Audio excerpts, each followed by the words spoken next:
Movie का main character एक young couple होता है जिसमें लड़के का नाम मैट और लड़की का नाम कैट होता है। ये लोग एक छोटी सी सिटी में एक घर लेते हैं। मैट जो कि एक आर्टिस्ट होता है और कैट एक ट्रांसलेटर होती है। लेकिन वो दोनों इस जॉब को स्किप कर चुके थे और यहाँ पर इन्होंने कुछ न्यू करना था। जिस घर में वो शिफ्ट हुए थे उसके आसपास कुछ भी नहीं होता, लेकिन वो घर बहुत बड़ा और खूबसूरत होता है। घर को एक्सप्लोर करते वक्त मैट को एक अजीबो-गरीब किस्म का रूम मिलता है और इस रूम के लॉक की चाबी भी उन्हें सामान में मिल जाती है। और जैसे ही वो दोनों इस रूम को ओपन करने जाते हैं तो घर की सारी लाइट्स खुद ब खुद ही ब्लिंक करना शुरू हो जाती हैं और इसके साथ ही लाइट्स ऑफ हो जाती हैं। अगले दिन ये लोग इलेक्ट्रीशियन को बुलाते हैं और उसे बेसमेंट में ले जाते हैं। और जब मैट बेसमेंट में जाता है तो वो काफ़ी शॉक्ड हो जाता है क्योंकि बेसमेंट वायर्स से भरा था और यहाँ तक कि कोई भी कॉर्नर ऐसा नहीं था जहाँ वायर्स ना हों। और घर के नीचे बिल्कुल सेंटर में एक व्हील होता है जिसमें कुछ लाइट्स जल रही होती हैं। घर की सारी लाइट्स तो ऑफ होती हैं लेकिन वो लाइट्स जल रही होती हैं। इलेक्ट्रिशियन को ये सारा सेटअप काफ़ी अजीब लगता है और इसलिए वो इनकी कोई हेल्प नहीं कर पाता। लेकिन जाते जाते वो मैट को बोलता है कि मैं हैरान हूँ कि आपने ये घर खरीदा, क्योंकि बहुत टाइम से ये हाल ही पड़ा हुआ था। और एक हैरान कर देने वाली बात बताता है कि आपसे पहले जो लोग यहाँ रहते थे उनका यहाँ ही मर्डर हुआ था। ये सुनते ही मैट काफ़ी डर जाता है और वो सोच में पड़ जाता है कि हम एक ऐसे घर में रह रहे हैं जहाँ पर किसी का मर्डर हुआ है और जाहिर है ये इन लोगों के लिए काफ़ी डेंजर था। और ये सब बातें वो कैट से डिस्कस नहीं करता और खुद इंटरनेट पर सर्च करता है। तब उसे पता चलता है कि 1975 में एक लड़के ने इस घर में रहने वाले कपल को मार दिया था, लेकिन उनको मारने की रीज़न आज तक पता नहीं चली।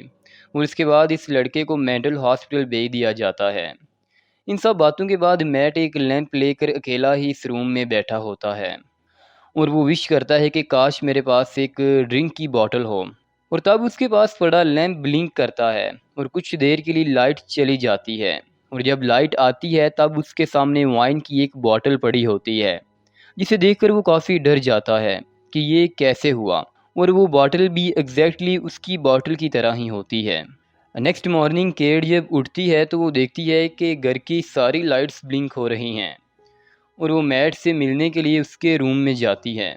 जब केट उसके रूम में जाती है तो वो देखती है कि वो रूम मुख्तलिफ चीज़ों से भरा हुआ है, जिनमें पेंटिंग्स होती हैं, ड्रेसेस होती हैं और बहुत सी इस तरह की चीज़ें होती हैं। और तब मैट इसे रियलिटी बताता है कि ये रूम हमें हर वो चीज़ दे सकता है जिसकी हम विश करेंगे। और मैट कैट को भी विश करने को कहता है। इस पर कैट कहती है कि मुझे अच्छी सी जॉब मिल जाए। मैट उसे समझाता है कि ये रूम फिजिकल चीज़ें देता है जिनको तुम टच कर सको और तुम किसी चीज़ की विश करो वो तुम्हें मिल जाएगी। तब वो पैसों की डिमांड करती है, जिस पर वो लाइट्स फिर से ब्लिंक होती है और उन्हीं कॉर्नर में पैसे मिल जाते हैं। पहले तो कैट को ये सब अच्छा नहीं लगता, जिस पर मैट इसको काफ़ी समझाता है, लेकिन इसके बाद इन लोगों को इसके बारे में काफ़ी क्रेज़ हो जाता है। वो अलग अलग किस्म की ड्रिंक्स मंगवाते हैं, डायमंड विश करते हैं, expensive jewellery, expensive dresses wish करते हैं, वो ड्रग्स पार्टी करते हैं और ऐसा काफ़ी दिनों तक चलता रहता है। और उन सारे पैसों की वो एक दीवार बना देते हैं। इस रूम से वो काफ़ी कुछ ले चुके होते हैं और काफ़ी खुश होते हैं। ये दोनों काफ़ी इंजॉय कर चुके होते हैं।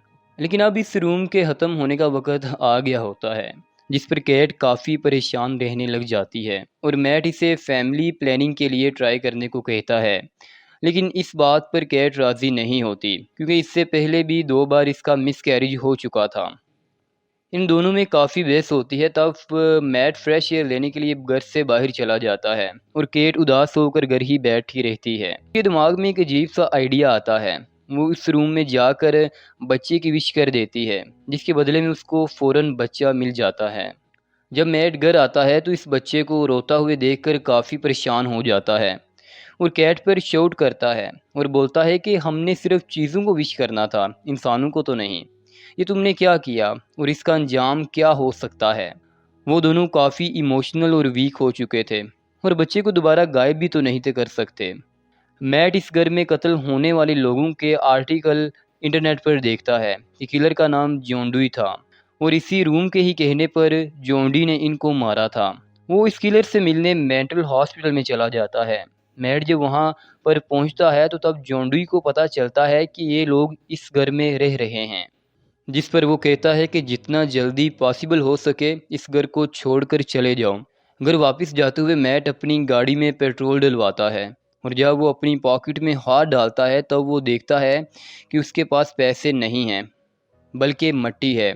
और यहाँ इससे रूम के बारे में बड़ा सीक्रेट पता चलता है, और वो ये है कि इस रूम से विश की गई हर चीज़ उस घर से बाहर जाएगी तो वो डिस्ट्रॉय हो जाएगी। वो भागकर वापस आता है और फिर से पूरे घर को एक्सप्लोर करता है और वजह को जानने की कोशिश करता है कि आखिर ऐसा क्यों है, कि आखिर इसके पीछे लॉजिक है क्या। लेकिन इसे वायर्स के अलावा वहाँ कुछ नहीं मिलता। बेसमेंट के अलावा पूरे ही घर में वायर्स होती हैं। वो बच्चा काफ़ी रो रहा होता है, जिस पर केट उसे बाहर लेकर जाती है। मैट उसे मना करता है कि इसे बाहर मत लेकर जाओ। मैट उसे असल वजह नहीं बताता लेकिन उसे मना करने की कोशिश करता है, लेकिन इसके बावजूद वो इसको घर से बाहर ले जाती है। और जैसे ही वो बाहर जाती है बच्चा ज़ोर ज़ोर से रोना शुरू कर देता है और उसके कलर्स भी चेंज होने शुरू हो जाते हैं। कुछ देर के बाद बच्चे की रोने की आवाज़ तो बंद हो जाती है लेकिन केट ज़ोर ज़ोर से चिल्ला रही होती है, जो कि मैट को बुला रही होती है। तब मैट इन दोनों को अंदर लेकर आता है और तब हम बड़ी अजीब चीज़ देखते हैं कि वो इनका छोटा सा बच्चा अभी छोटा बच्चा नहीं रहा होता, बल्कि वो तकरीबन 7-8 साल का लड़का बन चुका था। और फिर उन्हें पता चलता है कि अगर कोई ज़िंदा चीज़ जो इस रूम की वजह से पैदा हुई होगी, जो इस रूम से बाहर जाएगी तो उसकी उम्र आहिस्ता आहिस्ता बढ़ती जाएगी और एज इंक्रीज़ होने की वजह से वो बूढ़ी हो जाएगी और मर जाएगी। और यही वजह है कि उसे अंदर ही रखना पड़ता है। जब ये सब कुछ केट को पता चलता है तो वो काफ़ी शॉक्ड हो जाती है, लेकिन तब तक वो उस बच्चे को एक्सेप्ट कर चुकी थी और दोनों हस्बैंड और वाइफ का रिलेशन अच्छा नहीं होता, यहाँ तक कि वो सेपरेट रूम में रहना शुरू कर देते हैं। केट अपने बच्चे को ही सब कुछ समझने लग जाती है और मैट अपने रूम में ब्लैक एंड वाइट कलर करता है। शेन देखने में रहने सहने में दूसरे बच्चों की ही तरह होता है, लेकिन इसे बाहर जाना अलो नहीं होता और शेन को लेकर उन दोनों में काफ़ी झगड़ा रहता है। और एक दिन इन दोनों के झगड़े की वजह से शेन सारी रात सोता नहीं है और पूरे घर में घूमता रहता है और घर में घूमते वो इस बेसमेंट में चला जाता है और इन वायर्स वो इस व्हील के पास पहुंच जाता है और आहिस्ता आहिस्ता सब कुछ इसके सामने एक्सपोज होना शुरू हो जाता है। वो उस रूम में भी चला जाता है। जब उसे उसका सीक्रेट पता चलता है कि वो इस दुनिया में कैसे आया, उसे ये भी पता चल जाता है कि इसके पास काफ़ी सुपर पावर्स भी हैं। अगले दिन शेन अपनी इमेजिनेशन से इस रूम को बहुत बड़ा गार्डन बना देता है, जहाँ पर बहुत सारे ट्रीज होते हैं। आइस भी होती है जिसका वो स्नोमैन बना लेता है। कैट जो कि इस बच्चे के साथ खुश होती है क्योंकि वो इसको अपना बच्चा समझकर ही पाल रही होती है, लेकिन मैट इससे खुश नहीं होता। लेकिन इसे रियलाइज़ होता है कि इस बच्चे के पास काफ़ी सुपर पावर्स हैं जिनका वो यूज़ करके कुछ भी कर सकता है, और तब इसे इस बात का एहसास होता है कि ये बच्चा इनके लिए कितना ख़तरनाक है। इसी दौरान मैट के पास मेंटल हॉस्पिटल से जोंडुई का फ़ोन आता है और वो इसे अपनी रियलिटी बताता है। वो बताता है कि मैंने इस कपल को इसलिए मारा था क्योंकि उस कपल ने इस रूम से एक बच्चा विश किया था और वो बच्चा कोई और नहीं बल्कि जोंडुई ही होता है। और जब वो बड़ा हुआ तो इसके पेरेंट्स इसको बाहर जाने से रोकते थे और इस पर बहुत रिस्ट्रिक्शन भी लगाते थे। जॉन डुई को रूम कहता है कि अगर तुम्हें बाहर जाना है तो तुम्हें इस इंसान को मारना होगा जिसने तुम्हें इस दुनिया में लाने की विश की है। और यही वजह थी कि वो विश करने वाली औरत को ही मार देता है और उसके साथ ही उसके हस्बैंड को भी मार देता है और इसी वजह से वो जेल में भी चला जाता है। ये सारी कन्वर्सेशन कैट दूसरे फ़ोन से सुन लेती है और गुस्से से गाड़ी लेकर घर से चली जाती है। उसको पता चलता है कि उसने कितनी बड़ी गलती कर दी है। लेट नाइट वो घर ही नहीं आती और ड्राइव करती रहती है। शेन अपनी माँ के लिए पूछ रहा होता है, जिस पर मैट को बहुत गुस्सा आता है। तब मैट उसे रियलिटी बता देता है कि तुम्हें हमने इस रूम से विश किया था और अगर तुम इस घर से बाहर जाओगे तो तुम 5 मिनट में बाहर मर जाओगे। और तब वो इसे घसीटते हुए जानबूझकर दरवाजे के पास लेकर आता है, लेकिन फिर उसे इस बात का एहसास होता है कि जो भी हो है तो वो एक बच्चा ही, जिस पर वो इस बच्चे से सॉरी कहता है और उसे एक स्टोरी भी सुनाता है और वो बिल्कुल वैसे ही हो जाते हैं जैसे बाप और बेटा होते हैं। आधी रात को केट घर वापस आती है तब वो इन दोनों को साथ देखकर काफ़ी खुश होती है। आफ्टर ऑल मैट ने इस बच्चे को एक्सेप्ट तो किया। फिर मैट की आंख खुल जाती है और वो दोनों इस रूम में अकेले होते हैं। शेन इन दोनों को दरवाजे से बाहर देख लेता है और वो अपने दिल में अपनी मदर के लिए एक अट्रैक्शन को फील करता है। और अगले दिन जब वो घर से बाहर जाता है और जब अंदर वापस आता है तो वो 18 साल का एक लड़का बन गया होता है। और अंदर आकर वो मैट को मारने की कोशिश करता है। इसी दौरान कैट को चोट लग जाती है और वो बेहोश हो जाती है।